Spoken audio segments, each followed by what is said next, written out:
Okay, hope everybody had a great Black Friday. I had an okay one. I had to ship out a book and made a mistake. I was off by one number. I think it was 1114 or something like that, and the guy at the post office couldn't handle it, so he said, go back home and figure it out. And eventually I did, but I had some business to take care of and I didn't get the package sent out. But being the holidays anyway, the guy shouldn't expect, the package to be shipped out until Monday. My mistake.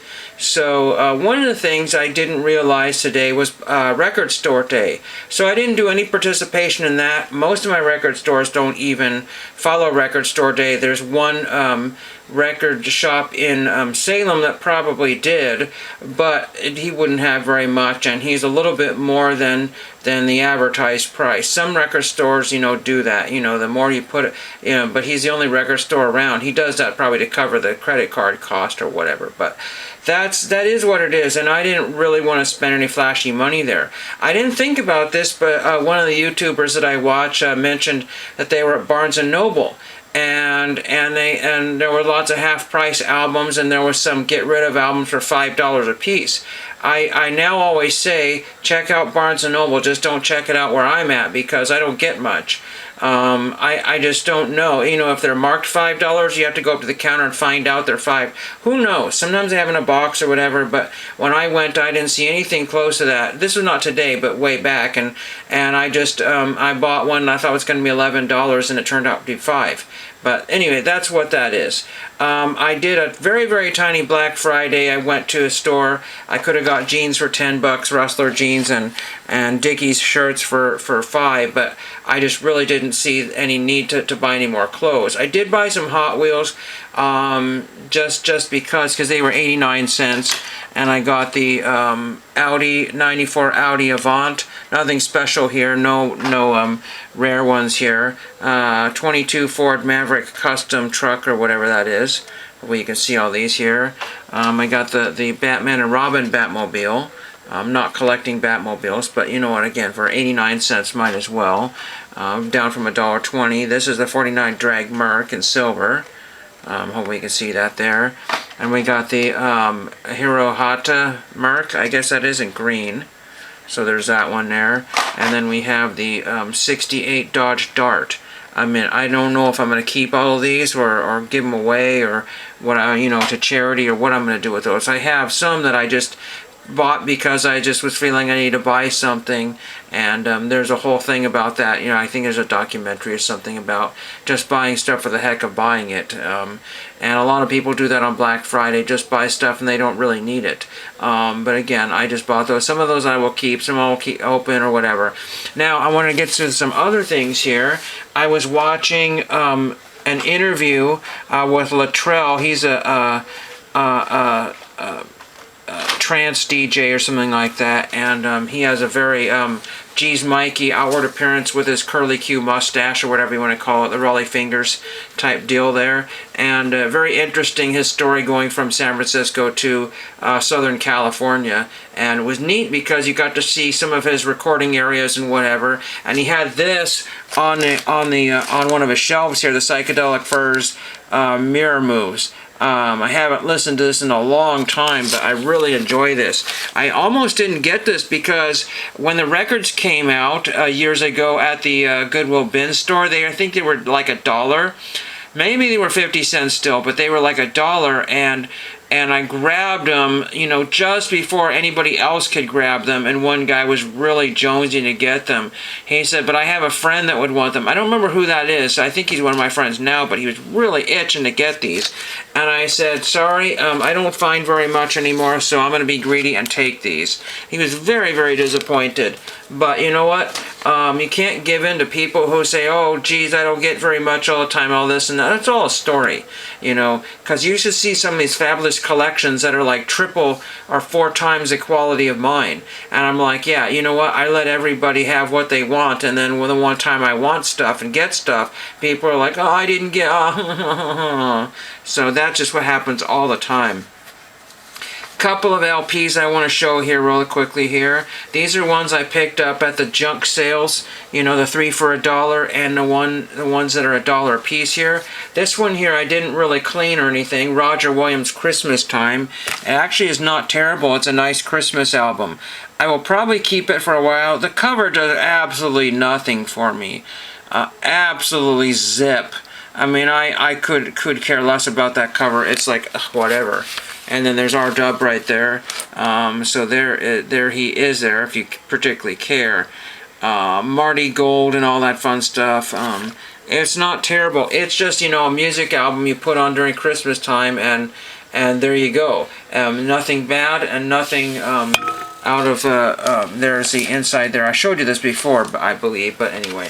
It's probably going to be on the keep pile. This one, I need to figure out a good way to clean this. Man, was this ever scratchy. It doesn't look super scratchy from the, there's some kind of weird sideways scuffing, like some scratch, some stuff, dirt or something got in the cover and scratched this way. So I don't know how I'm going to clean this here. This is Jaco Pastorius. I think it's John Francis Pastorius, I think. Don't quote me on that one. And it was really interesting reading up about this guy. He had some crazy incident in like '87. I think that's how he died. He snuck into some sort of concert or whatever like that. I can't remember which concert that was. I think it was a Santana concert that he snuck into, and he ended up breaking some windows and kicking a door in or something like that. I don't know. And I don't know if he took something or what happened, but he ended up dying or something like that. But this is the promotional, and it's really interesting modern jazz album. There's some kind of classic-y stuff on here as well too, but I really enjoyed it because it also has Toots Thielemans on there. And if you don't know who Toots Thielemans, and he is like one of the most famous harmonica players in the world, and I knew exactly who it was when I listened to it. And he basically was the guy who played harmonica on Sesame Street theme songs. So that is absolutely ridiculously amazing. It doesn't have a ton of value.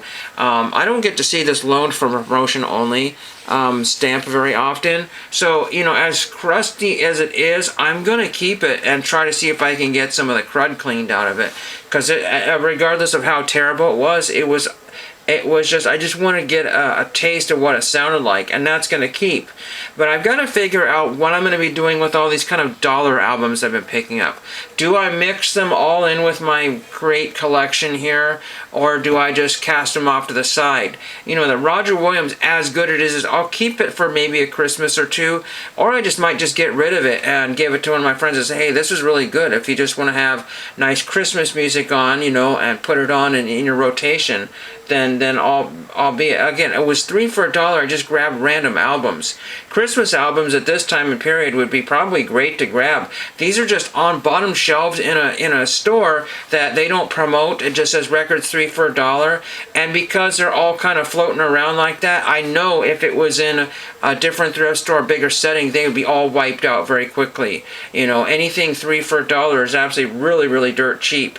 You know, at that price, you should just buy all of them. So just buy like 100 3 for $1 records. What is that? $30? I don't know exactly. And then you wiped out half their collection.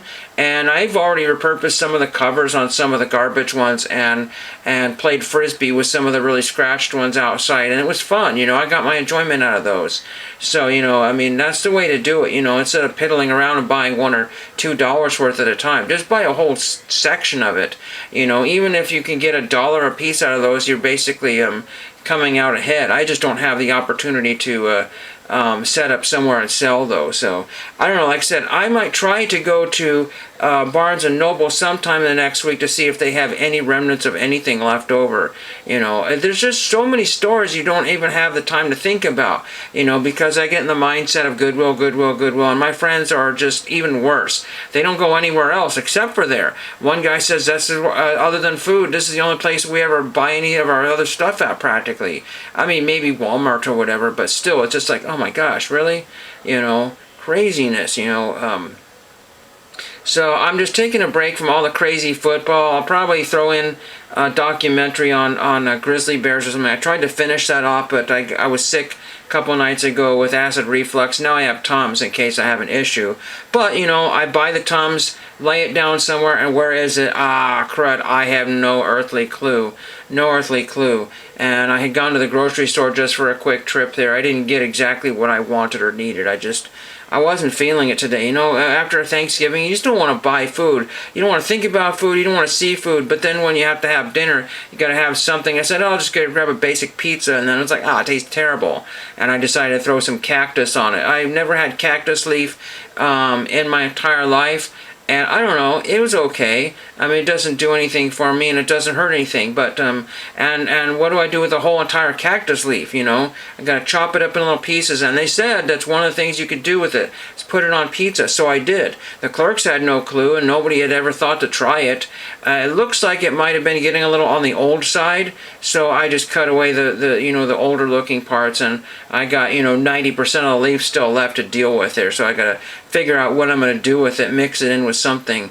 I think people throw it in Mexican dishes and throw it in their guacamole or something like that, or their whatever else it is, their sour cream and stuff like that. So maybe I'll try to do something with that, because I got some weird I don't know, paste guacamole dip or something. It's okay, it's spicy, so whatever. That's pretty much what I have today. Sorry I don't have any card stuff here. I did want to show one thing before I forget, and I don't want to make a really long video of this here, try to stay in the 15-minute mark here, but I put my 69 Topps in a binder. I made the mistake and doubled up a couple cards in this set by buying a few on Autograph Den. They had a bunch of 99-cent cards there. And again, 99 cents for eBay is a pretty good price, free shipping for vintage cards. Unfortunately, it's not a good price if you're buying at LCS's, because I know people have access to vintage cards of like the late 60s for 50 cents or so or something like that. I don't really know exactly, in rough condition or average or whatever. I have access to virtually no vintage that I know of. If somebody lives near me and has a great idea for vintage cards that are practically a steal compared to eBay, then I would love to do it, because I'm building sets at a very, very slow pace here. All these guys look exactly the same. No hat, no hat, no hat, no hat, no hat, no hat. This is the land of no hats here. It's really a really pretty gross, ugly set, and that's why I didn't put this together. No hat, no hat, no logo hat, no logo, no hat, no hat. I don't know what the whole deal with this, maybe everybody's changing teams, or they just didn't know where they were going. Free agency, who knows, No logo, somebody's written on this one here. No hat. I mean, as much as I like, the people's, using Brill cream in their hair or whatever like that, it just really, kind of a weird little set here. And it mirrors the, 68 set. It's like, hey, we did a good job on 68, but we were so bored and tired, we're just going to do a toned down version of that set and just make everybody look super goofy. What to do. There are some good shots here, like Bill Landis. That's kind of a composed shot there. Again, another... and there's some guy in the background. I wished I knew who he was. He's probably passed on there. But I like getting these multiple signed. This guy just looks like, I don't know if you can see it, but he looks like a little leaguer. Really. He just looks like he's, a high school kid in Little League or whatever. What the heck, Again, no logo on his hat. It almost seems like the managers and some of the... Bart Shirley does have a Los Angeles on his hat, and that's autographed by him. And again, no hat, no hat, no hat, no hat. I did pick up, I want to say a semi-high number. I don't know if the 500s count as high numbers. I know the 600s do. I do have a few 600s in this set. I think this is easier. This is one of the easier sets to get maybe some high numbers in. I know 73 is really hard for me to get high numbers. I only have, 5, 6, 7, 8, 9, 10 of those. I accidentally bought a mini Rojas. So we're going to see if that mini Rojas is better centered than this one here. I really don't like to upgrade my cards. Dave McNally, I would have liked to have gotten a better one, because it's way off center and it's got tape on it. I don't really like to replace them unless I absolutely 100% have to. For whatever reason, 69 is a set that I never went after, and all I have is like the top commons, like the guys you see over and over again. I don't know what it is with like certain Topps cards there, but every set that I've been looking at on eBay and COMC, you see the exact same guys. So I can eliminate, even though I only have 100 cards from the set, I can eliminate half of the bargain cards already because I already have all those. And it's the same over and over and over, unless there's writing on a key semi card, you know what I mean, like one of those checklists with Juan Marichal or some other card. And that's pretty much it for today. I just wanted to make a video just talking about some of the day's events here. I didn't have a lot to talk about, you know, with Turkey Day, and that's pretty much it for today, and thank you for watching.